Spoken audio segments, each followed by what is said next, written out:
This is Scott Becker with the Becker Private Equity and Business Podcast. These are three stories that we're following today, and bear with me. Before we get into those three stories, the biggest news of the day really is CPI coming in soft, reasonably soft. The producer price index also coming in soft. That has led to market jumps the last 2 days, continues today on hopes of a September Fed rate cut. That's the big news. Then I got three other stories. Nike's down 27% year to date. It rallied yesterday. A lot of discussion in different places about whether Nike needs a new CEO, just like Starbucks just hired a new CEO. Second, Blackstone, the huge private equity fund, looking to possibly sell its multi-billion-dollar events business, Clarion. That's a $2.6 billion or so valued business.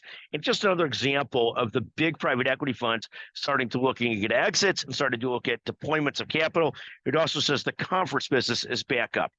Third story that I'm touching on this morning is the story where Baxter's selling its kidney care unit to Carlyle Group, $3.8 billion deal. Again, an example.